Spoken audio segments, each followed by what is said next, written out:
businesses. He holds a degree in agricultural economics from Queen's University, Belfast, and has spent more than 2 decades of his career in East Africa. So let's give a round of applause for our chair, Mr. Paul Stewart. It's over to you, sir. Thank you very much. I'd like to begin by just thanking the conference organizers for bringing together this incredible group of experts on this subject of living income. And we really have an incredible panel here. We have Stephanie, who is really one of the leaders in thinking about and defining living income and how is advising a lot of companies on how to build living income frameworks into their business model. We also have a representative from the largest food and beverage company in the world, that's Nestle. We also have a representative from the largest retailer in the world, that's Walmart. So we really have some great perspectives on this subject. If you've never heard of the term living income, then you're in the right place, because you're really going to learn about what this means and what it really means to your business or whatever entity that you're working for. And if you are familiar with living income, then we have something for you as well, because we have some great examples of success stories. We're really talking about true impact on the ground in this session, and we're going to hear some fantastic stories of impact that we believe can be replicated and taken to scale. You know, our conference theme is sustainability through circular economy and regenerative agriculture. And living income is absolutely at the core of sustainability and regenerative agriculture. Regenerative agriculture isn't just about reducing carbon emissions, healthier soils, and greater biodiversity. A regenerative coffee farm must have at its center a family who are thriving, not just surviving. We have 3 excellent speakers and 3 panelists today who are going to share their perspectives and join us in what I expect is going to be a very lively discussion. Our first speaker is Dr. Stephanie Daniels. Stephanie is a Senior Program Director at the Sustainable Food Lab, where she manages impact and learning partnerships focused on living income and sustainable livelihoods. She's co-founder of the Living Income Community of Practice, and she serves as the Alliance for Living Income in Cocoa and co-facilitates the ICO technical workstream on living prosperous income. Stephanie, over to you.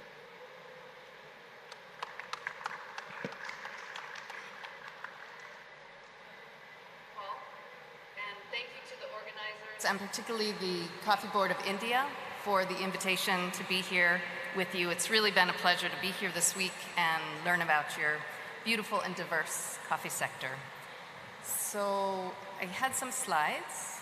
I don't know if those will come, but maybe I'll just start to say I'm speaking here today in my role with the ICO to facilitate a technical work stream, as Paul said, on the topic of living income and prosperity, which includes 13 countries, one of which is India, 3 regional platforms, 12 industry actors, and 15 observer organizations dedicated to the alignment of globally comparable methods to understand farmer incomes more deeply, to support dialogue on solutions to improve farmer incomes, and share knowledge across regions and between countries. So as many of you know, the ICO founded the Coffee Public-Private Task Force after the signing of the London Declaration and developed a 10-year roadmap. It's an ambitious vision which has the goal of a sustainable and prosperous future for coffee producers and the sector as a whole.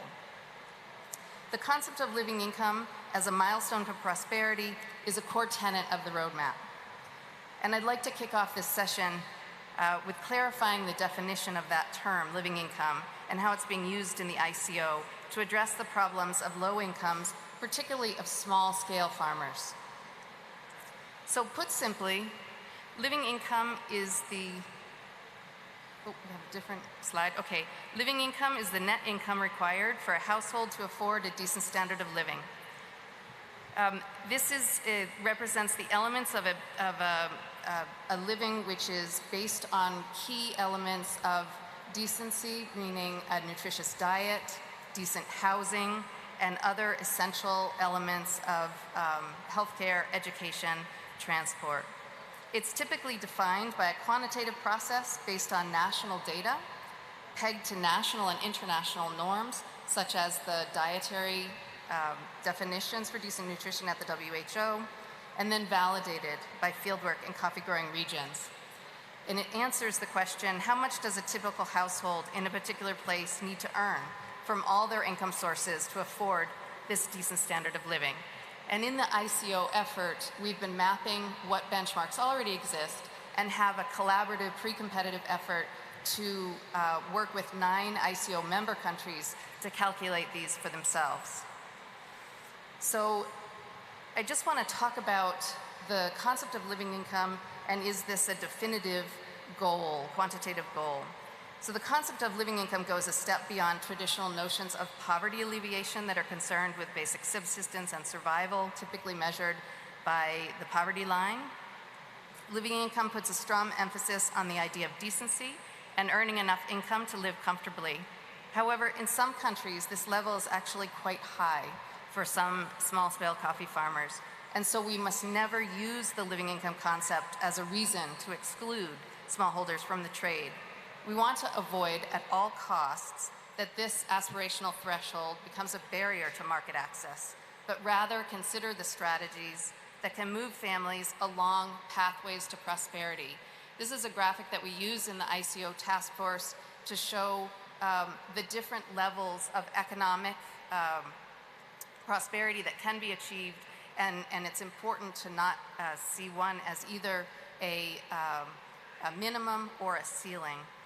So the strategies or pathways to prosperity will obviously look quite different for different kinds of farmers. Those who have, for example, half a hectare of land will undoubtedly need off-farm income, while those with adequate land access might more need interventions like technical assistance, better market access, many of the things we've heard today.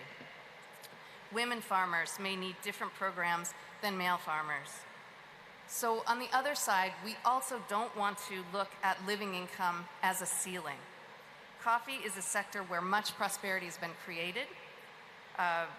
Coffee can be a good option for rural families, but to reach and exceed the living benchmark levels in any location and to reach towards prosperity and long-term prosperous incomes, farmers need key assets like skills, finance, and land, and they require agronomic, trade, and technical assistance, which they can take advantage of those assets to thrive.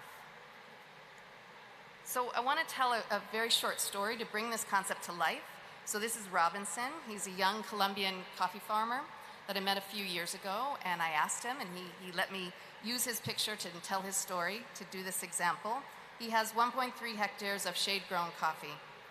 Meeting him and walking through he and his wife Sylvia's farm was really a visceral experience of seeing sustainable, regenerative, and profitable small-scale coffee farming.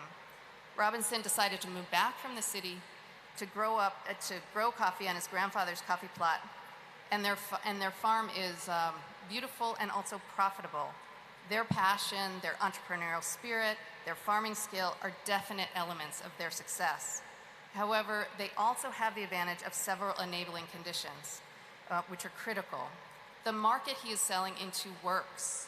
He sells his coffee into a high-value market in which he receives a dependable and steady premium for quality. Prices are transparent, shared every season along with volumes. Technical assistance and support is sustained and high quality. He is part of a supportive peer farmer network, and he's starting to become a coach to his neighbors himself. And I think one of the most important aspects is he's in an enabling environment, a country that has invested in the infrastructure for profitable coffee, to move it efficiently, to have an R&D program, to have climate-resilient varietals, a national agronomy system, and even investing in marketing and branding, which translates into market pull, both domestically and for export. So Robinson's story gives us an example of the multiple factors and the multiple actors that need to come into play to ensure that coffee farmers can thrive. So the living income analysis being done within the ICO member countries and supported by regional platforms in all 3 regions. We have Proma Cafe in Mesoamerica, the Inter-African Coffee Organization in Africa, and the ASEAN Coffee Federation in Asia, are intended to be a strategic input to dialogue and investment strategies that can develop these resilient pathways to prosperity. A clear message from the task force is that a number of strategies must be invested in together and quickly to address the deep challenges facing farmers. And all of these, I think all of them have been talked about at the conference so far. For example, a better financing ecosystem, including that for global R&D, a global system for payment for ecosystem services that actually works for smallholders, deeper investment in the enabling environment, such as healthcare, infrastructure, education, increasing the demand and the value addition in domestic markets and interregional trade, increasing transparency of pricing, value distribution, and value addition, mechanisms that can both stabilize and protect incomes in periods of shock, either climate or market shocks, and finally, as we heard on the last panel, mechanisms to ensure all countries understand and are prepared for the changing regulatory environment. This is all part of the enabling environment to reach improve living conditions and reach living income for all farmers. So to close, I just want to say, again, underline the point of shared responsibility and the need for distributed leadership in the sector. So certainly the responsibility for living income does not rest with one actor alone. It is about prices, but it's not only about prices. It is about social services, but it's not only about social services. We need the industry to step up and ensure farmers are receiving stable and fair prices that allow them not only cover their cost of production, but also support them to manage climate risks and improve yields. Origin governments surely need to invest in the proactive and well-resourced policies that we see in many countries that build an enabling environment for both coffee and other forms of agriculture. Importing governments need to co-invest in a just transition for farmers, especially if higher environmental and social outcomes are being demanded. And multi-stakeholder and intergovernmental organizations like the ICO need to continue to support the global dialogue on those issues that cannot be solved at the national level. And with this enabling environment, farmers themselves, the key ingredient in the cup of coffee, will be able to continuously improve their operations, to innovate, to invest in their farms, and to be dedicated to producing quality and regenerative coffee. So this is not an easy challenge, and I think having an aspirational vision is still worth it. It allows the sector to quantify what it will take to get there, and I deeply appreciate the opportunity to be here and have this conversation with you. Thank you.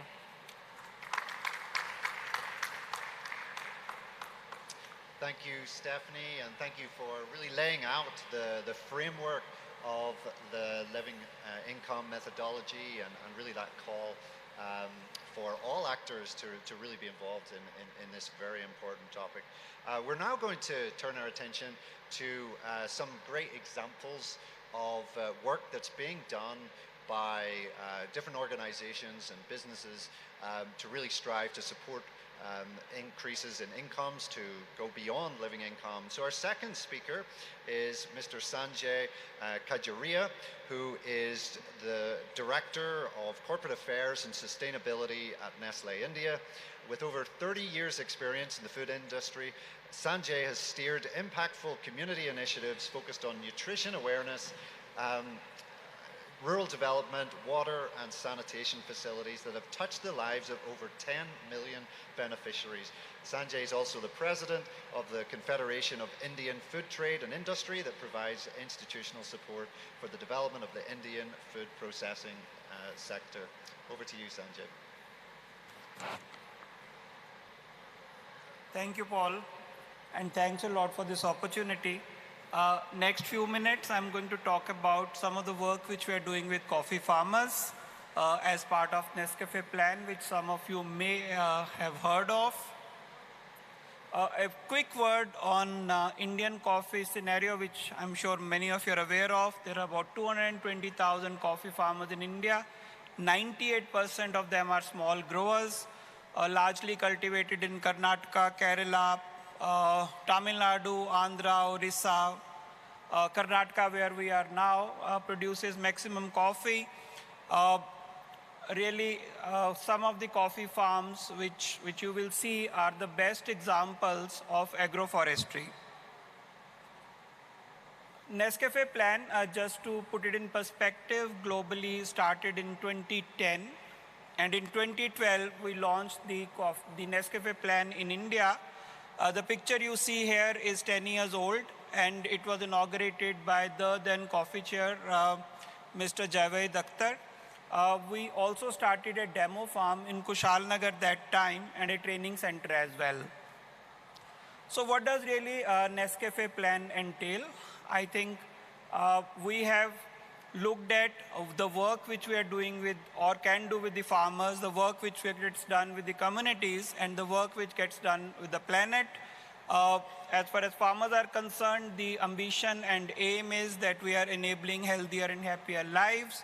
On community, helping communities really thrive, not only the coffee farmers, but communities at large, and planet, and what we are discussing for last couple of days here, really how to make sure that the sustainable practices and the work which we are doing make sure that the fields remain for the generations to come as well. A quick word on the work which is being done on farmer. I think one of the areas where we took a conscious decision that whatever work gets done, it should be transparent and there should be traceability. And the reason for this is we want to see the positive outcome in the farm. And when you do this analysis, if there is an improvement required, we keep altering the program to suit that requirement. We support farmers in improving the quality of coffee. We support farmers in yield improvement. Very happy to report on year-on-year basis, we are seeing wherever the farmer communities are engaged, the yield is going up. One of the key area, and we were talking about this, Stephanie, is really the living wage or livelihood improvement. At every head, there is a scope of reducing the cost for the farmers, which finally leads to increased income by the farmers. We support farmers on doing that. We work on crop protection, the best nutrition for the crop. The stakeholder, which is the farmer community here, I must say, is most receptive when it comes to good suggestions. We started talking to the farmers for some time on carbon footprint, whether it's to do with the equipment which is used in the farms or the activities which get taken place. Enhanced biodiversity. What all support biodiversity is an engagement which Nescafe plan has with the farmers. Agroforestry, again, very happy to report that many of the farms on which we work and we engage with farmers, we see a lot of shade trees coming in. We see bee cultivation becoming bigger and bigger. We also support farmers on intercropping.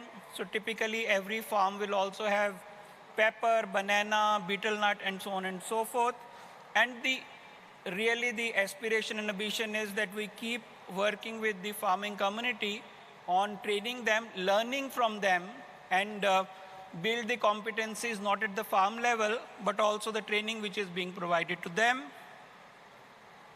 The second area where we work in is really the safety and health of coffee community.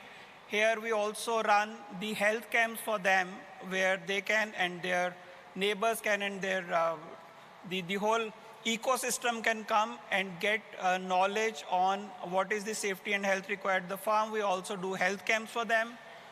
Again, for the community, it is enhanced biodiversity, how that can be supported. And there is a lot of social initiative in addition to the work which is done at the farm, which is being done, and I'll briefly touch upon that. Coming to planet, water is a very scarce commodity, so we look at the best irrigation methodology, whether it's sprinklers or others, how much water is really required at the farm level, and work with the farmers on that. A reduction in water usage, many ideas, mulching or whatever. Soil organic matter, regular testing of soil gets done to ensure that the soil organic and the nutrition are complementary to each other. I seem to have lost my presentation, but it will come back.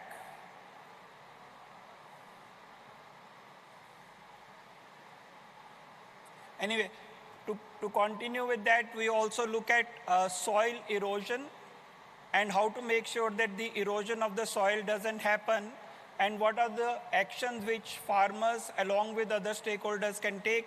And lastly, in this area, we also look at working with communities and to see that how do we create an ecosystem where everyone is conscious about how to reduce, let's say, greenhouse gas emission.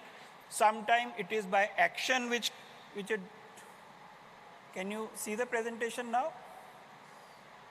Thank you. A lot of work on soil health assessment and what nutrient needs to go to make sure that the crop retains that health. And year on year, it gets tested whether the soil health is going down, deteriorating, or getting better. I brought you some pictures from the demo farm which we have in Kushalnagar. You can see the classrooms. Really, this is a document which has been created with the help of very knowledgeable and experts. We call it Nescafe Better Farming Practices. The farmer colleagues who come to these farms, they actually go through these practices, and some of these are really live example of what they do. A lot of our farmers, close to 3,000 now, are actually engaged on 4C compliances. Soil health management is also shown at the demo farm. There is, in addition to this, we also try and create some social work around the farming ecosystem. Some pictures you see here, I mentioned about the medical camp for farmers and also people who work in those farms.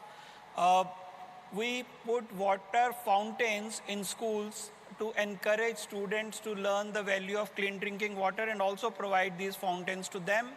Very happy to report that they then become the ambassador for water conservation, preservation, and clean drinking water. The sanitation facilities are put in schools where the girl child comes. And again, we have seen that the attendance is increased when we see the sanitation facilities being put in these schools. We have been working on this, as I mentioned, for last 12 years globally and 10 years in India. But now we are going to have a plan which we call Nescafe Plan 2030, 3 areas really to look at. How to make sure that agroforestry, this is all part of region agriculture, helping the farming community, the farmers and the planet. What we are looking at, how to increase the agroforestry. We are also trying to see how we reduce GHG emission and how to increase and improve the livelihood for the farming community. I wanted to take you to the farms, but because of paucity of your time, that is not possible. So there is a short video which will encapsulate whatever I have been speaking for last few minutes. Hope you like it.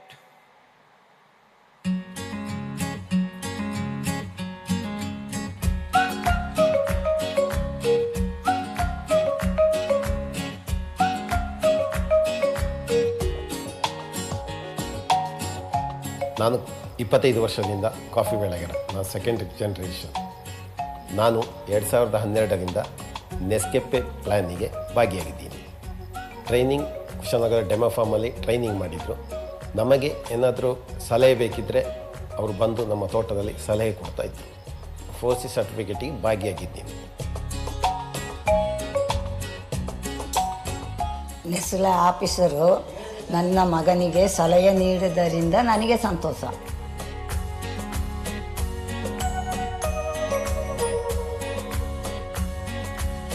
ನೆಸ್ಕಾಫೆ plan ಜೊತೆ ಕೆಲಸ ಮಾಡಲು ಶುರುವಾದ ಮೇಲೆ coffee ಕೃಷಿ ಬಗ್ಗೆ ಹೆಚ್ಚು ತಿಳಿದುಕೊಂಡಿದ್ದಾರೆ. ಇದರಿಂದ ನಮಗೆ ಸಹ ಉತ್ತಮ ಸಲಹೆಯನ್ನು ನೀಡುತ್ತಿದ್ದಾರೆ. ನಮ್ಮ ಸುತ್ತಮುತ್ತಲಿನ ಶಾಲೆಯಲ್ಲಿ ನೆಸ್ಲೆಯವರು ಮಕ್ಕಳಿಗೆ ಕುಡಿಯುವ ನೀರಿನ ವ್ಯವಸ್ಥೆ ಹಾಗೂ ಹೆಣ್ಣು ಮಕ್ಕಳಿಗೆ ಶೌಚಾಲಯ ವ್ಯವಸ್ಥೆಯನ್ನು ಮಾಡಿರುವುದರಿಂದ ಮಕ್ಕಳಿಗೆ ಉತ್ತಮವಾಗಿದೆ. ಹಾಗೂ ನೆಸ್ಲೆಯಿಂದ ಬರುವ ಹೆಚ್ಚಿನ ಆದಾಯದಿಂದಾಗಿ ನಮ್ಮ ಮಕ್ಕಳ ಶಿಕ್ಷಣ ಹಾಗೂ ನಮ್ಮ ಜೀವನ ಶೈಲಿ ಉತ್ತಮವಾಗಿದೆ.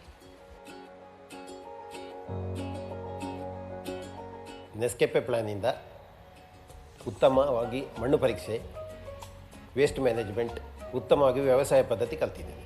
ನೆಸ್ಲೆ ಮೆಡಿಕಲ್ ಕ್ಯಾಂಪಿನಿಂದ ನಮ್ಮ ಸುತ್ತಮುತ್ತ ಜನರಿಗೆ ಒಳ್ಳೆಯ ಅನುಕೂಲವಾಗಿದೆ.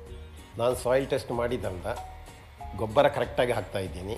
ಕಾಫಿಯಲ್ಲಿ ಈಲ್ಡು ಜಾಸ್ತಿ ಆಗ್ತಾ ಉಂಟು. ನೆಸ್ಕೆಫೆ ಉತ್ತಮ ವ್ಯವಸಾಯ ಪದ್ಧತಿಯಿಂದ ನನ್ನ ಕಾಫಿಯ ಕ್ವಾಲಿಟಿಯು ಇಂಪ್ರೂವ್ ಆಗಿದೆ. ನನಗೆ ಒಳ್ಳೆ ರೇಟು ಸಿಗುತ್ತೆ, ಒಳ್ಳೆ ಪ್ರೀಮಿಯಮು ಸಿಗುತ್ತೆ.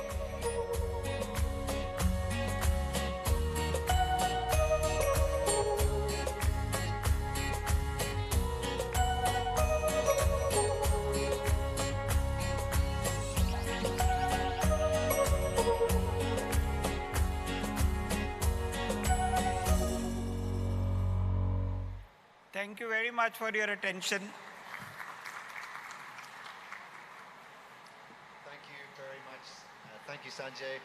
And we heard there some of Nestle's, which obviously is the largest coffee roaster in the world, some of the work they're doing with their suppliers, focusing on farmer income, not just on the coffee income, but we actually heard from Sanjay actually supporting diversification, income from other sources, and then taking that whole shared value approach. So thank you very much, Sanjay, for sharing some of those great examples from your work here in India. Our third speaker is Dr. Raghura Mulu, who served in the Central Coffee Research Institute of the Coffee Board of India for 33 years. He worked in senior supervisory positions for 16 years, involved in planning, coordination, and monitoring of research projects, including multi-country research projects implemented by the FAO, Natural Resource Institute, and CIRAD. Thank you. Thank you, Paul. Distinguished delegates, first of all, I would like to thank the Coffee Board of India and the entire organizing team for inviting me to share a story, a unique story about how coffee can bring in substantial changes in their livelihoods. I have taken one area which is Araku Valley, now globally recognized for producing quality Arabica beans. Before I go into my presentation, this is the structure of my presentation. Firstly, I would like to, I think there is one slide, okay. Firstly, I would like to tell about what are the distinguishing features of this area where we worked for the 5 decades with the tribal farmers, and how the coffee, which is known as a brown gold, has emerged in the barren hills. Once upon a time, there were barren hills in the tribal area. How it impacted the livelihoods of these native indigenous tribes.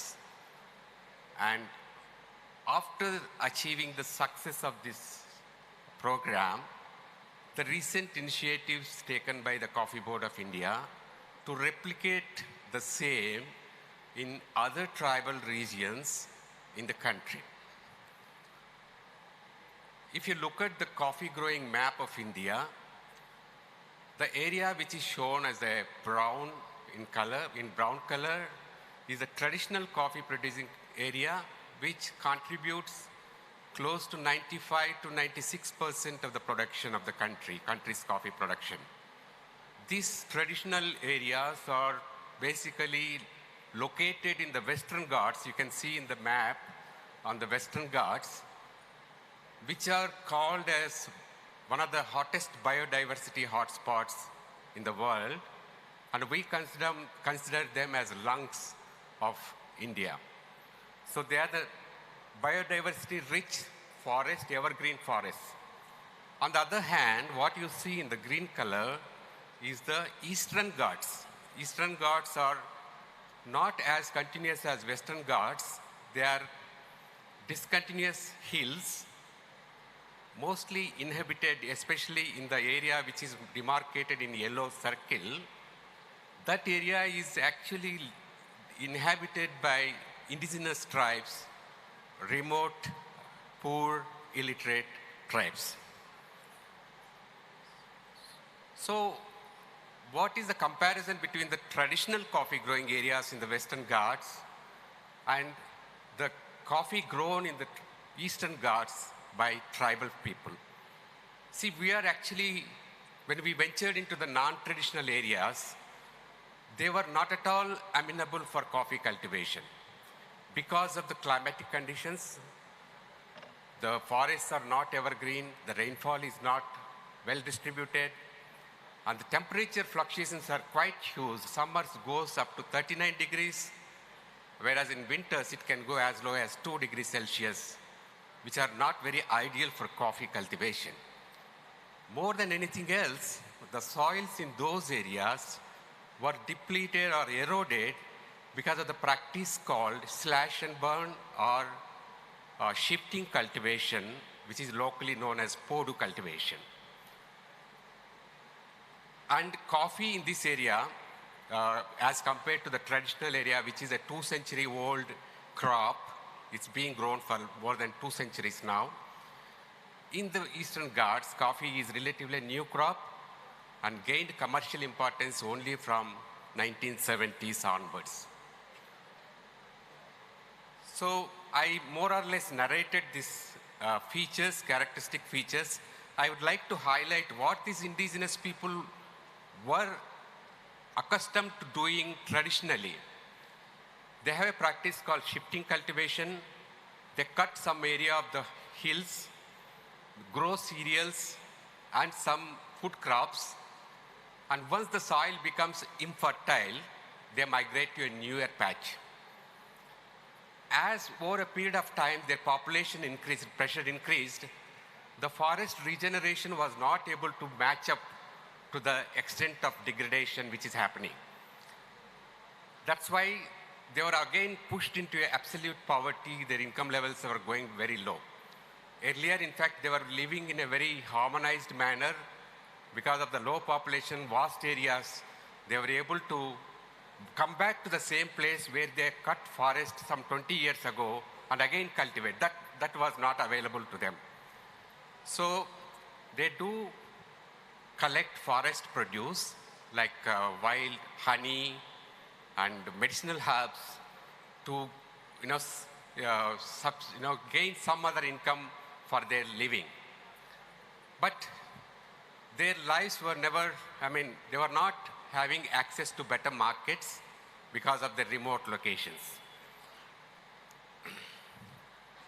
So this is how typically a hamlet, they live in batches or families of 20, 25 families in a very remote, inaccessible areas. You can see this is how typically the terrain looks like, the tribal area in the Eastern Ghats, Araku Valley region. And the picture on the top, what you see is again land which is being brought into the cultivation, that is cereal cultivation by slashing and burning the forest cover. And the lower one, which they grow wherever they have a level field, they grow paddy and vegetables, which gives them some kind of food security. And what do they do? What they were doing, in fact, what they continue to do even today is, they collect forest produce, they grow some crops, they take it to the weekly markets called shanties and sell it in those markets. And the local traders from plain areas go there and buy at damn cheap rates, don't pay them any fair price. And whatever they produce, excess beyond their consumption, they get very little income from that just to meet ends. This is a typical view of a tribal market on in different locations. It happens on different days of the week. Now coming to the story of the brown gold. See, this happened because there was some kind of history of coffee growing in that region. Way back in 1898, coffee was first introduced by a a British collector. He was the collector of the district, introduced coffee on a trial basis, and he found that it could be grown to some extent. But 1920s onwards, the local princely states expanded coffee or brought coffee into a larger area. They could manage for some time, then they abandoned because they didn't have the technical backup from any organization at that point in time. Coffee Board came much later. And when Coffee Board came into existence in 1942, subsequently, when we were looking for areas where coffee can be expanded in the country, a techno-feasibility survey was done in the Eastern Ghats, where our technical team went and identified, provided if you have a tree cover, coffee can be grown here, if not at the same level of productivity, maybe at lower level. So the techno-feasibility study indicated that there is a suitability of coffee area in this region. So the first step after getting the inputs from the technical team was to introduce coffee in already existing forests, employing the tribal people as the workers so that they get an employment, they don't indulge in shifting cultivation. So about 4,000 hectares of coffee was planted by Andhra Pradesh Forest Development Corporation, which even today exists in productive phase. Around the same time, 1960, the neighboring state of Odisha, they introduced coffee mainly as a measure of preventing soil erosion in the very major river catchment area. But those areas, they could not continue to sustain and gave up. So the second stage, what we did is Coffee Board and the local governments, directly we wanted to work with the tribal farmers instead of a government agency. So in 1972, a pilot project was started where the tribals were engaged as partners for coffee development. And then coffee was introduced, and a small piece of land, about an acre or a half hectare, was given to each tribe after 4 years of its maintenance. And starting at that journey, the second phase journey, working with the tribals, is a success story I'm highlighting here. So from 1975 onwards, the continuous planting program is going on with the help of Integrated Tribal Development Agency of the state government, that is the government of the Andhra Pradesh, as well as Coffee Board. And the main important stakeholder is the tribal farmer himself. So to actually provide technical backing to the entire program, Coffee Board has set up a very extensive research and transfer of technology network in these non-traditional areas, starting from 1972. And what is the status today of this endeavor, which has been there for the last 5 decades? Today we have close to, Coffee Board, I think I skipped one slide, I jumped one slide. So what is the role of Coffee Board here, you may ask? The state government, while it provides some kind of wages to the worker, tribal farmers when they are establishing plantation, Coffee Board provides technology support, technical support. More importantly, we provide the improved seed suitable for that particular areas. And we provide training to the farmers, provide some kind of assistance, small financial assistance, to help them improve their quality of their coffees. And more, recently in 2002, while we were trying to identify the unique geographic identities for coffee, we stumbled upon this Araku Valley coffee also having very good intrinsic qualities in the cup. So we created a special regional logo for Araku Valley coffee.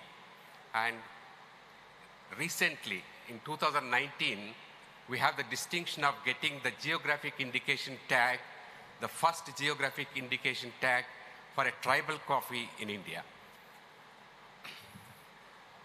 These are the steps involved in, in this tribal coffee project. Wherever the hill is identified, which is denuded by the shifting cultivation, we go there, we try to first prepare the land to prevent, terracing, things like that. Then plant shade trees. Once the shade trees grow to a height of about 6 to 7 feet after 2 years, the coffee is introduced under those shades. So here you can see the entire steps involved in planting the coffee and shade. And this is a result of this endeavor. Today you can see a large number of holdings, which in terms of appearance will look as good as coffees from traditional areas.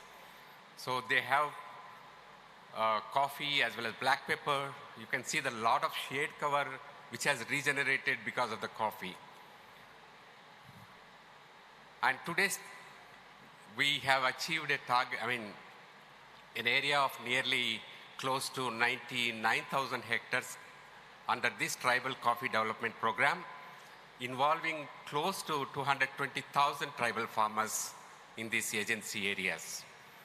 The productivity is quite not matching. It is only 152 kilos per hectare, primarily because of the climatic constraints, what I mentioned, depleted soils, but more importantly because the tribals do not, they do a kind of default organic way of farming, so that the productivity levels are low, though the quality is very high.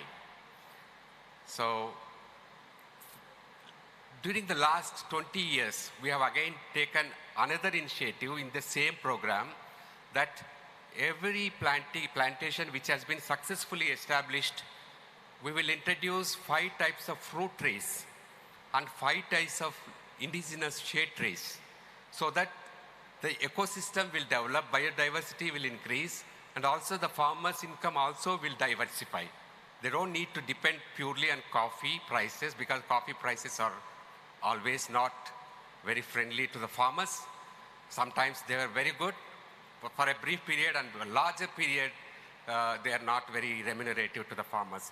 So they are getting better income now. Sometimes I was told that 50% only they get income from coffee.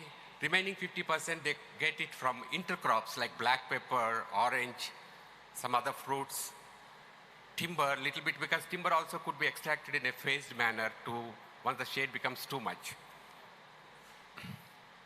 There are a number of studies about how this effort, tripartite effort between Coffee Board of India, the state government, and the tribal stakeholders, what impact it has created. There are a number of studies, but I have taken the latest study, which involved about 90 tribal farmers from 15 different villages, in a stratified random sampling method done by a reputed institution. So they say the incomes have almost,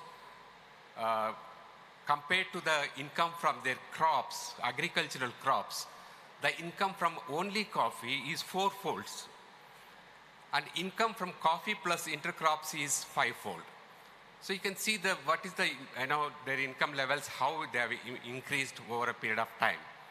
And in terms of the livelihood indicators, which Stephanie also was mentioning, there was an increase of 40 to 60% of the various parameters, either human capital or human or physical assets, or other societal improvements like healthcare and things like that.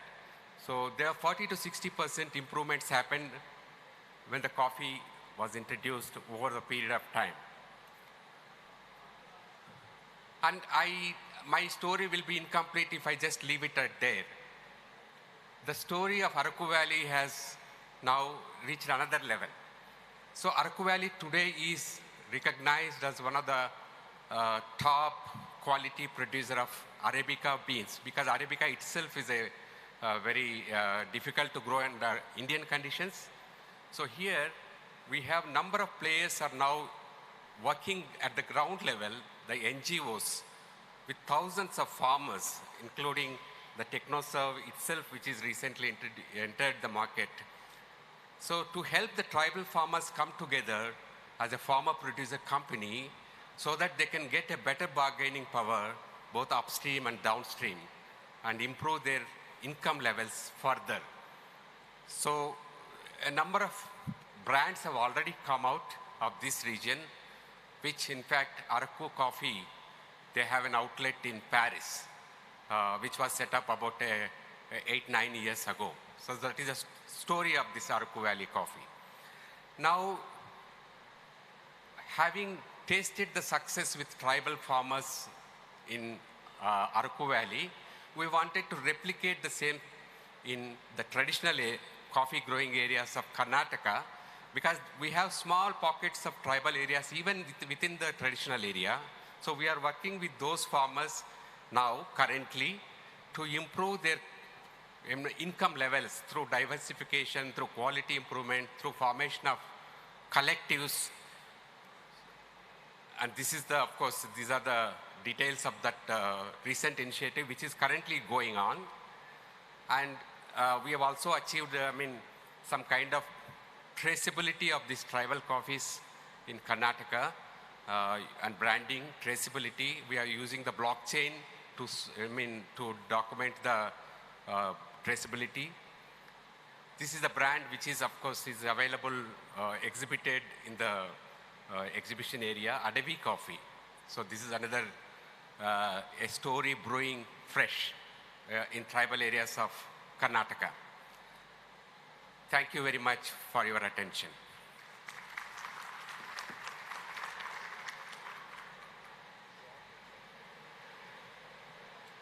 Thank you very much, Dr. Raghuramulu.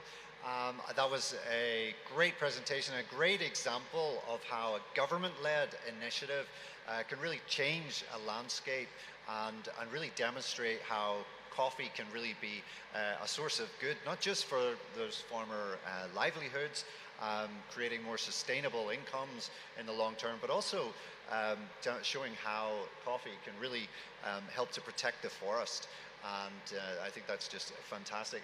I would strongly encourage you, if you have never tasted the coffee from Araku Valley, please go to the exhibition hall and find one of the booths that are promoting the coffees. I know one which is a DV brand you can look for, and that's the only coffee I've been drinking, actually, I must admit, the last couple of days, and it really is some of the finest specialty coffees in the world. So if you haven't tasted it, you really got to go taste it. As we come now to our discussion session, I'd like to introduce three highly experienced leaders who are going to add to the topic here. We have Mr. Deepak Kaul, who's the Senior Vice President and Head of EMEA and India at Olam Food Ingredients, OFI. We also have Surabh Sinha, who's the Senior Manager for Food Crops and Ingredients at IDH India. And we also have Nishant Gupta, who is the Social and Environmental Impact Advisor at Walmart.org in India, and has recently taken on the role of Head of Sustainability of the Flipkart Group. Deepak, do you have the clicker? It's over here. Can we pass it? All right. Great.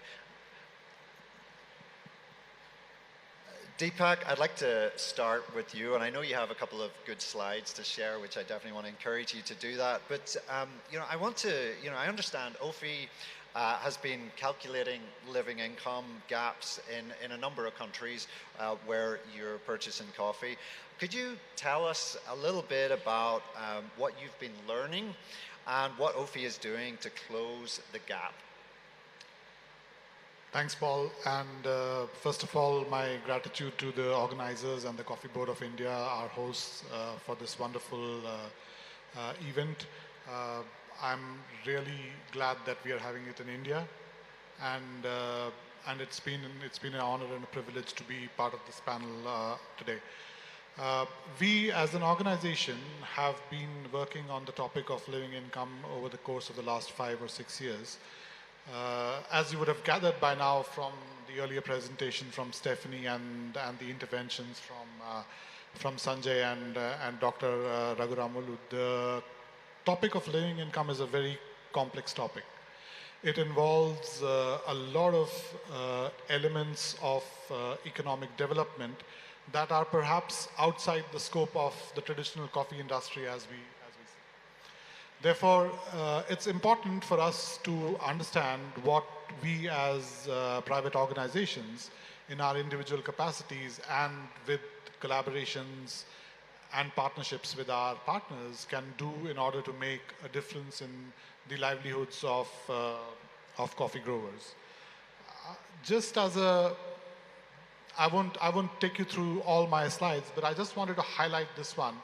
So we have developed together with, working together with other partners and also as part of the ICO task force on living income, we have developed a tool, a living income calculator, which we call the LIGHT tool, to be able to establish living income benchmarks and progress on living income across various countries. The tool is a digital tool which allows us to capture data from the source and then present it and visualize it in a form that is easy to understand. As you would see, we are able to track over time the change in the living income or the change in the income, the farm income that the farmer derives from his coffee and also from additional sources of revenue that he might have. The chart on the bottom left shows the progress of a particular project or a particular farmer group that we are working with from 2019 to 2021. And there is a substantial increase in terms of the living income of that group. Similarly, there are other visualization tools which help us to segment and see how the programs have been progressing. I think the critical element in all of this is to be able to identify what is it that we actually want to do. And we start the entire process by means of a segmentation exercise where we use two levels of segmentation. The first level is the segmentation of production types or production systems. And the second segmentation is the segmentation of the farmers based on their socioeconomic and demographic status within that ecosystem. And that allows us to then customize and tailor-make solutions which can then be used to help farmers improve their livelihood. We have now projects running across 6 countries, and I have 2 examples here, one from Uganda and the other one from Honduras. The project in Uganda, which is essentially working on improving yields and productivity, we have already over the course of the last 3 years achieved a 10% improvement in farmer income. The project in Honduras, for example, because of our segmentation strategy, we realized that the most important problem to solve was access to the market. And therefore, we implemented a digital sourcing solution in those farming communities that allows the farmers to access prices on a real-time basis and be able to engage with buyers directly in order to sort of eliminate the middleman where a lot of the value of the chain was getting lost. Last, and probably this is a very critical point and maybe a little bit controversial as well.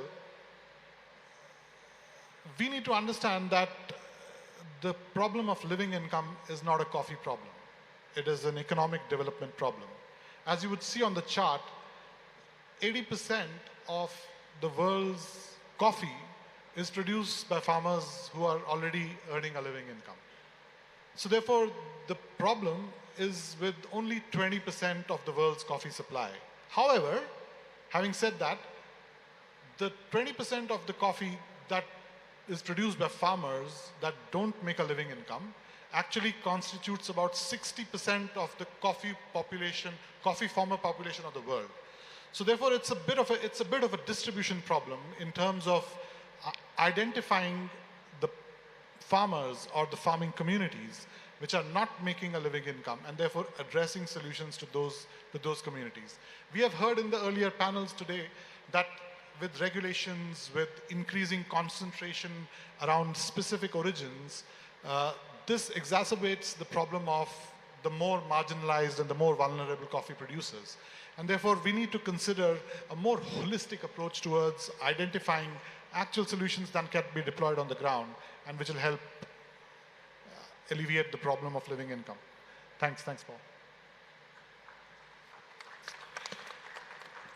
Thank you very much, Deepak. And I think that is a fantastic point to make. Like, we're not talking about all coffee farmers here who need support to reach and exceed their living income, but we need to be targeted, and I think that's really important. I want to come to Saurabh. So we've heard some examples of public sector, and we've heard some examples of private sector initiatives to improve coffee farmer livelihoods. At IDH, you focus on bringing together these public and private sector actors to collaborate. Could you share a bit on how IDH is doing this?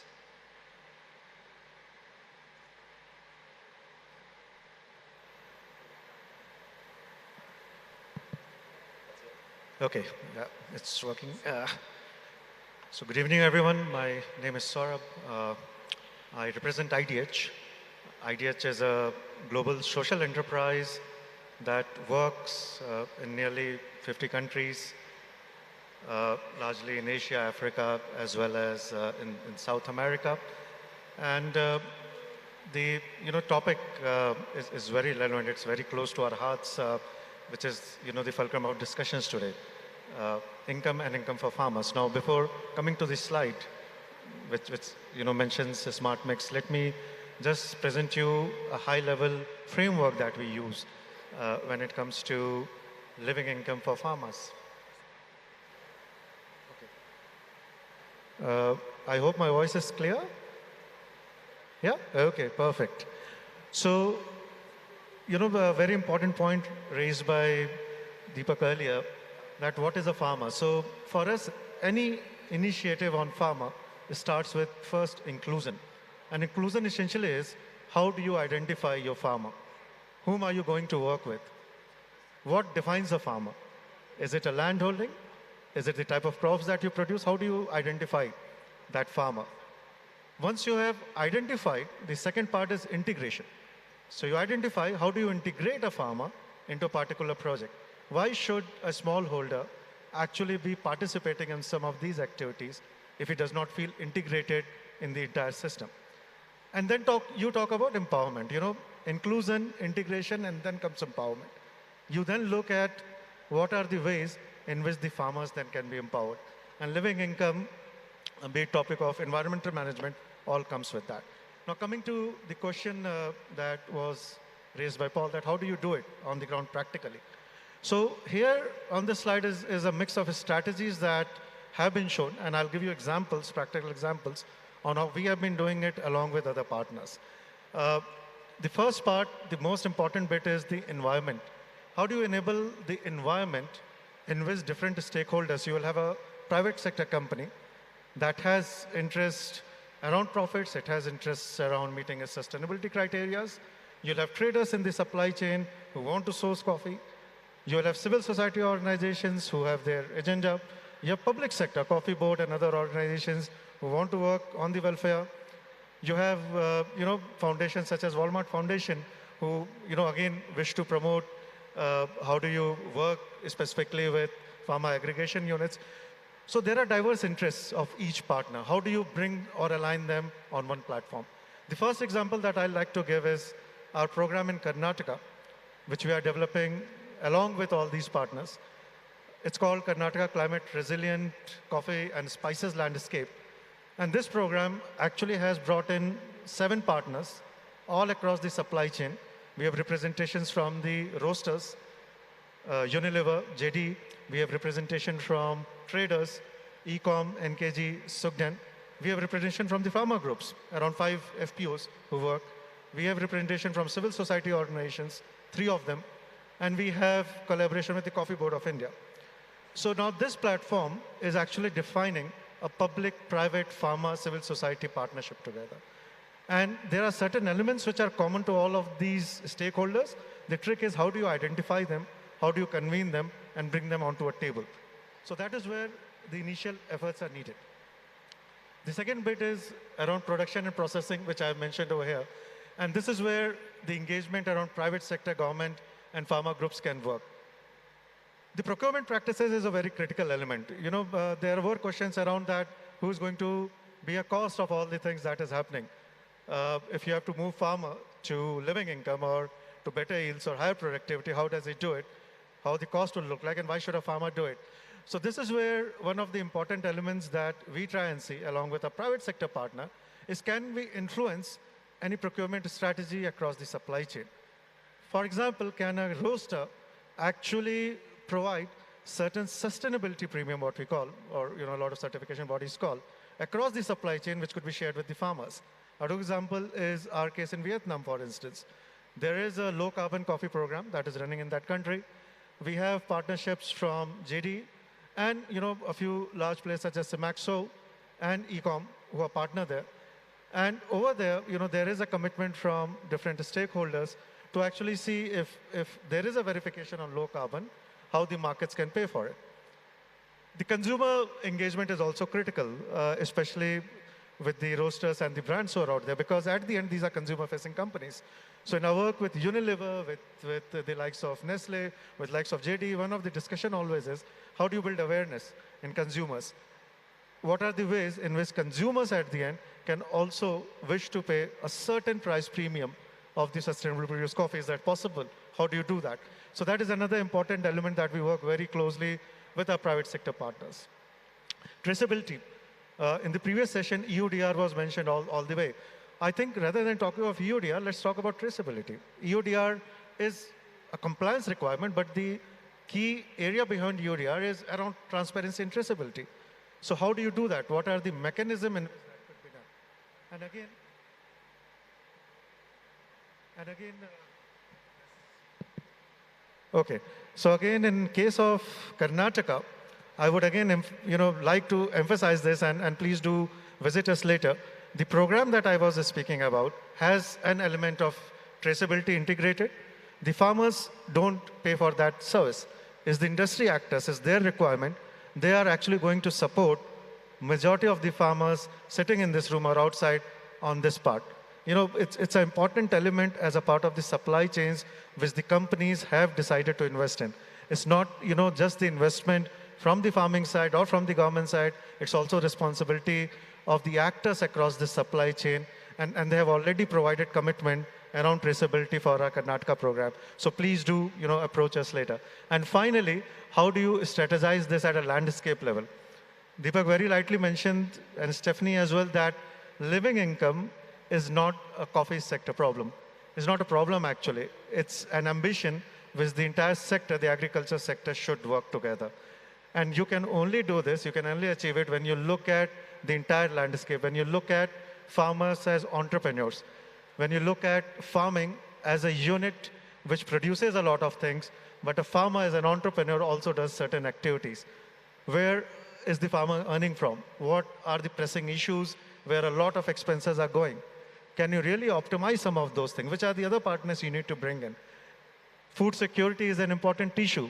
How do you integrate it into the livelihoods of the farmer? So this is where the landscape model actually works, and IDH has been working on this landscape approach in 11 countries now. And again, as I mentioned, happy to share these one-on-one. Please go to our website. A lot of information from IDH on landscape model is available in public domain. So with that, these are some of the examples, Paul, that I would, like to. Thank you very much, Saurabh. And I'm going to move over to you, Nishant.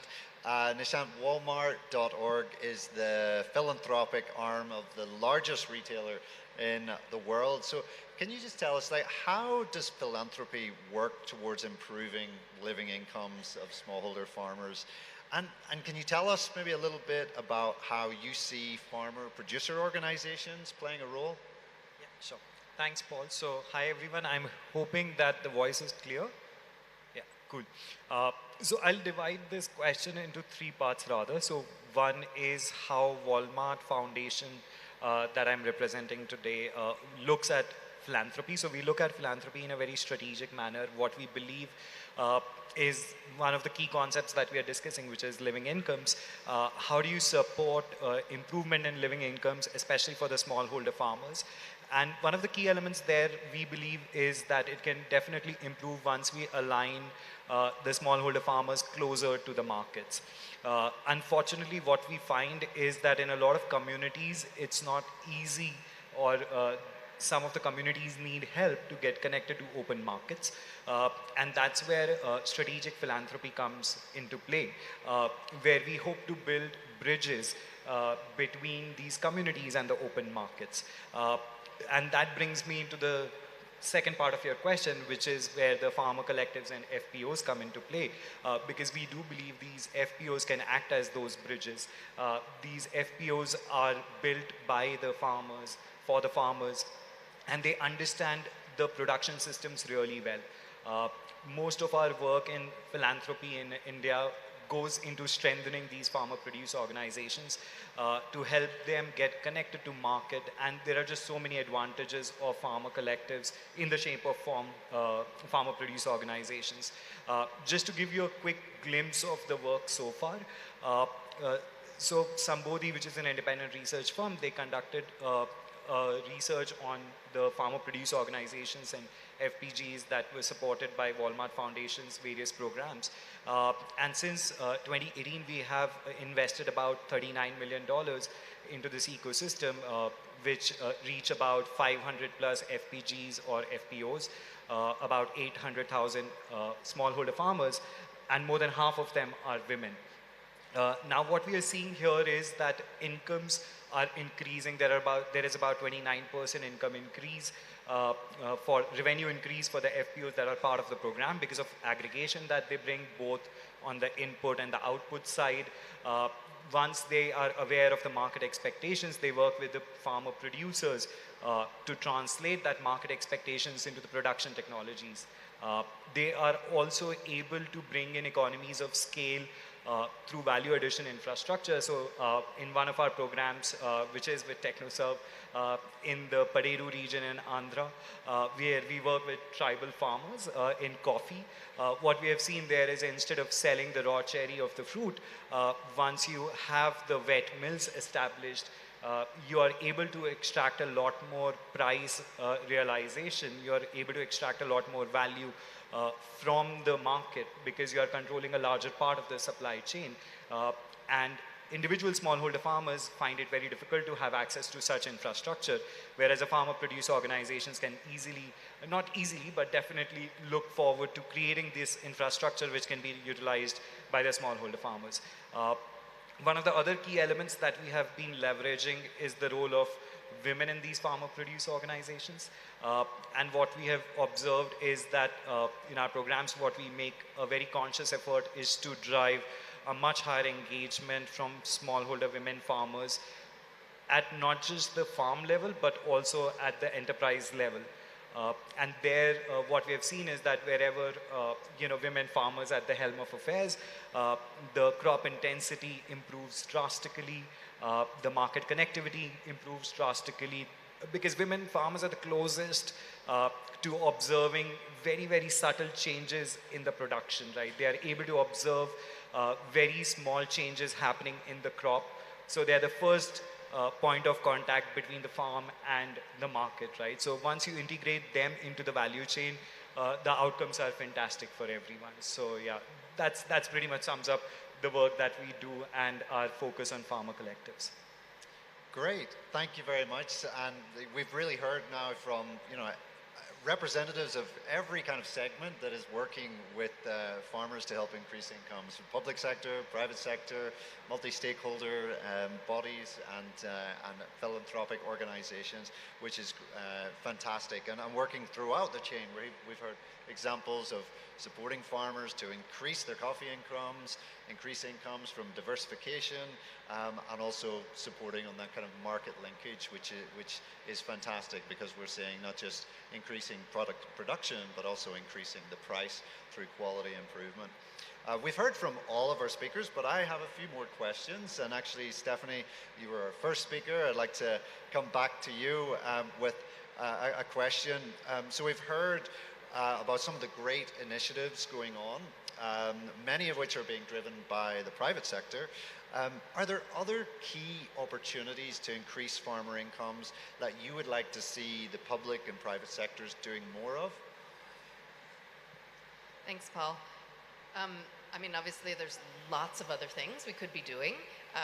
And we've heard a lot of the solutions. I think I want to build on something you said about the voice and ownership of farmers. And I think we need more farmers. We should have farmers on the panel with us, and it would be great to have more women farmers on the panel with us. So I think that's not just for representation, but actually to have decision-making power. So how can we look at the efforts we're doing?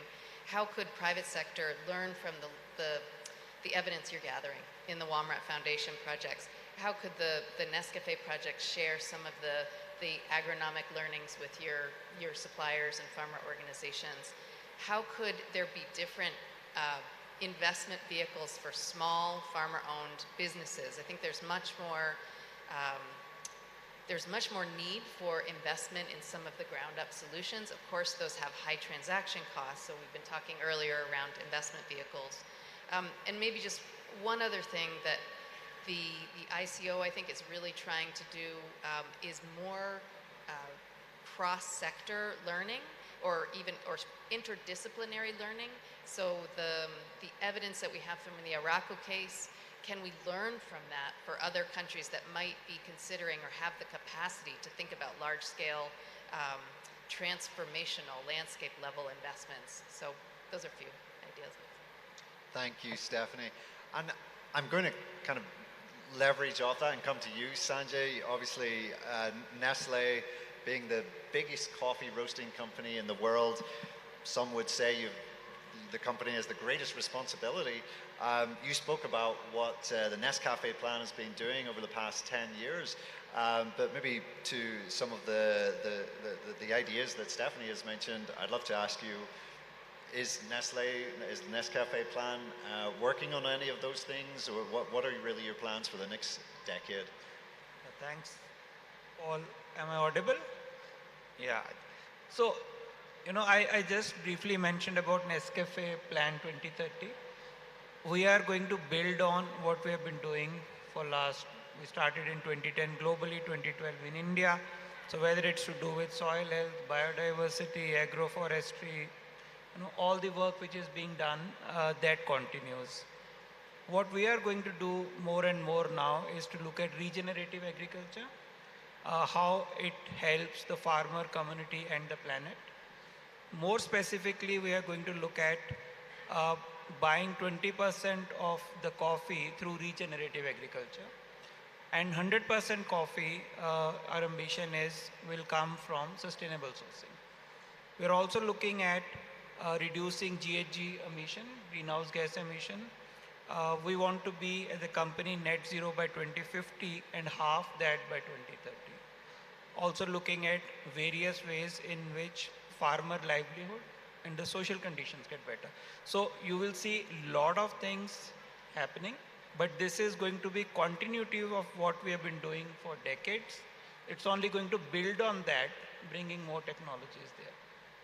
Thank you. Great, thank you.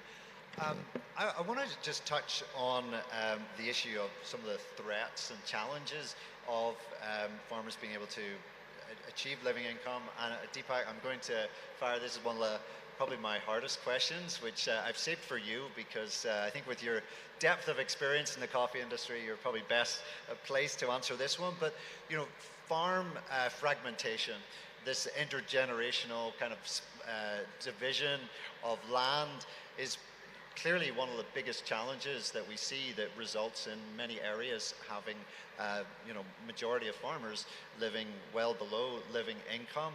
And so my question for you is, just based on your experience and in your role, you're kind of in touch with farmers and all the way through to the roasters.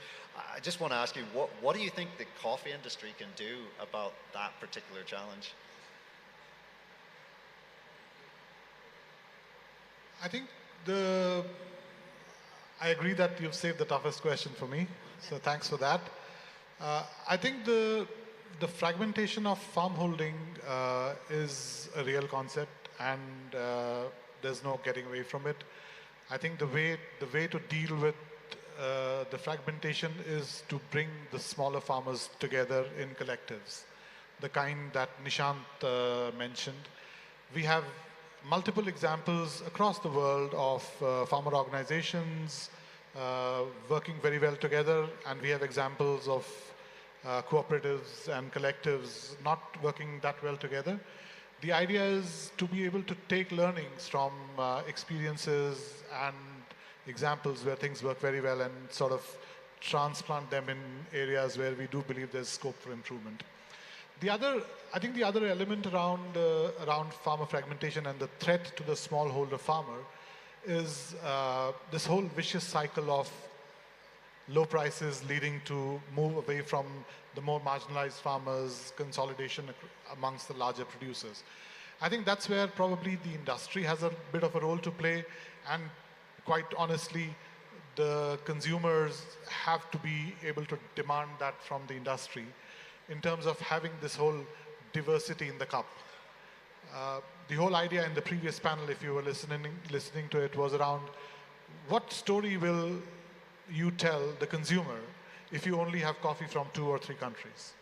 So therefore, that is extremely important, and that will keep the small growers in countries which are marginalized engaged in coffee production and not drive them out of business.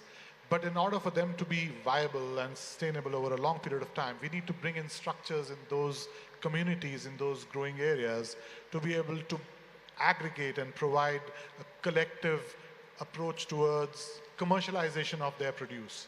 So that probably for me is the way forward. Great, thank you, Deepak. That was excellent two-part answer. Thanks very much. We only have a few minutes left, so actually I'm going to ask all of our panelists a question. I didn't tell them that I was going to ask them some of these questions, but I'd like to ask each of you. So we have leaders from public and private sector in the room here, from many different coffee growing countries. I want to ask you, what call of action do you have for these leaders? This is your chance to get your message out there. What message do you have for them? What do you want them to do? And I'm only going to give you a minute to answer this question, so you're going to have to be quite succinct. So I'm trying to decide which side to start. Saurav, you want to start? Do you want to use another microphone? First one on this difficult question. I think we speak about verification, transparency at farmer level. One thing, call for action, is verification, transparency, communication at all the levels in the supply chain. Be it trader, roaster, even the end consumer facing companies.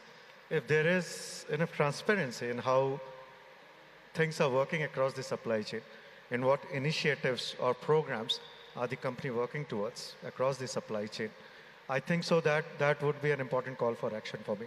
Why to stop at farmer level? Let's have the traceability right from the farm to the fork at each company, each organization level. So that's one call for action from my side, which I really hope is achieved. Thank you. Nishant? So yeah, I'll double click on what I mentioned earlier. My call to action, or our call to action, would be to integrate women smallholder farmers at every step of the value chain. What we have observed, I already shared, but I just add one more, a small story. It'll get over in 30 seconds. And incidentally, there are some of the women CEO of the FPCs which are here today in the coffee exhibition area. And if you speak to them, you'll realize that a few years ago, they were not even recognized as farmers. But today, they're not just farmers, they're actually running business enterprises and thriving there. So I think if you look at the performance of these FPCs, which are being run by women, you will figure out what to do next, right? So yeah, that will be us. Thank you, Nishant. And Stephanie, to you. Yeah, I guess I would say that we should all organizations in the coffee sector ask questions about either our programs, our trading practices, our investment strategies, our policies. Are they really building systems, long-term systems for shared reward and shared risk, particularly for the more vulnerable people in the coffee sector? So small farmers, farm workers, people with lower land sizes, really be critical about that and share both our successes and things that are not going well so that we can improve. Excellent. Thank you, Stephanie. Sanjay, to you. Very similar to what Stephanie said, I think across the value chain, if you were to look at it, and we saw some examples today, all of us know a bit. Farmer knows a lot. Farmer has actually, by virtue of the experiences, know what works for them. But at every end, whether it's a procurer or a processor or the policy maker, there is so much learning how to make sure that we accumulate that learning, aggregate it, and pass it where it's really required. I think if we all work together, we can really create magic. Thank you, Sanjay. And Dr. Raghumarula? Yeah. I think the more and more requirements from the buyers are certainly going to put more and more pressure on the living incomes of the farmers, especially the small farmers, especially the small producing countries per se. We will not be able to, because the coffee in most of the small farmers holdings and smaller producing countries, they have been actually having a lot of sustainability concepts embedded into them. But whenever the prices are, fluctuating violently, whenever the low price scenario is there, the farmers have been really vulnerable. So I think there is a greater responsibility on the other half of the chain to actually enable the farmers, not only in terms of hand-holding, technology and other things, some kind of assistance, some kind of guarantee that their coffees will fetch a minimum price, which can actually help in bridging that gap in their incomes. That's my opinion. Thank you. And Deepak, you get the final word. So my call for action probably, and most certainly, is to the policymakers. I think we need to align needs, and policymakers both in producing countries and in consuming countries. I think we need to align needs and levels of readiness together and be able to formulate policy and decide implementation pathways in a way that will allow producing countries to be successful in terms of addressing to the needs of the consumption markets. Great, thank you very much. And with that, we conclude this session. I want to say a big thank you to all our speakers and panelists for being bang on time. That was pretty impressive. So thank you very much, all of you.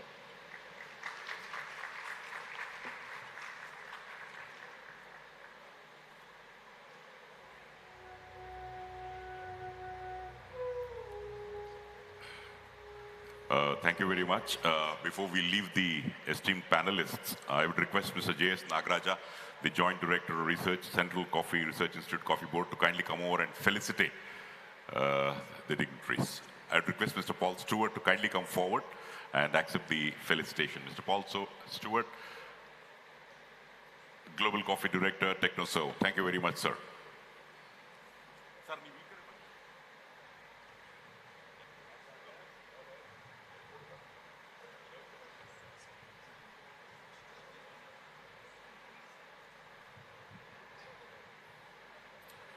Ladies and gentlemen, a huge round of applause for Mr. Paul Stewart. Thank you very much. Kindly accept a memento also. Thank you. I would now request Ms. Stephanie Daniels, the Senior Program Director, Agriculture and Development, Sustainable Food Lab, to kindly come forward.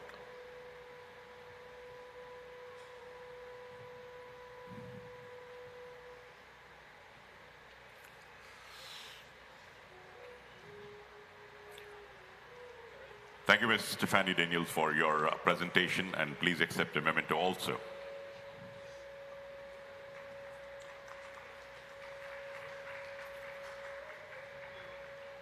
Dr. Y.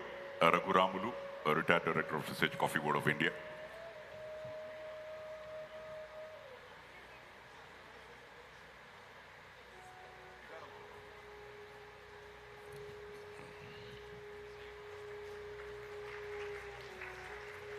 Thank you.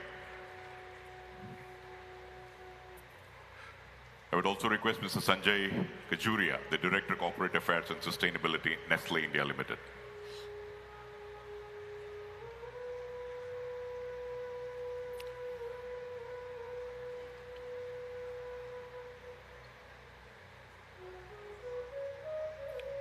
Thank you, Shri Sanjay, for your presentation.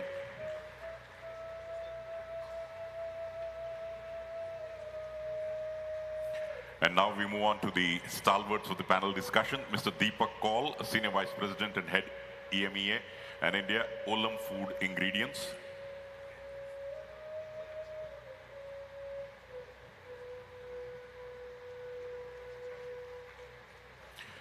Thank you, Mr. Kaul, for your participation in today's session. And after Mr. Kaul, I would call upon Mr. Saurabh Sinha, the Senior Manager, Lead South India Programs, IDH.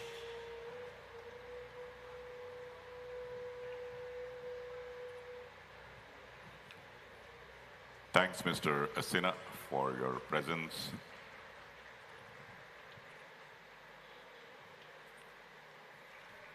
And finally, Mr. Nishant Gupta, Strategic Liaison, Walmart Foundation in India.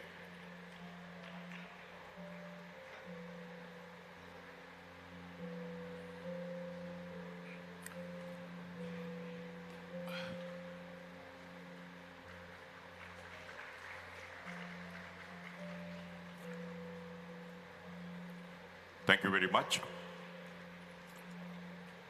Yeah, I would request all the panelists to kindly come forward, and Mr. Nagaraja and all will have a photograph. So as the photograph is being taken, well, ladies and gentlemen, we could see a lot of photographs being taken by the esteemed participants, but some of you have forgotten one important place, that is near the registration counter, wherein you get the picture of Western Ghats, and as we talked in the inaugural session, from seed to cup, how the coffee is grown and made in the Western Ghats.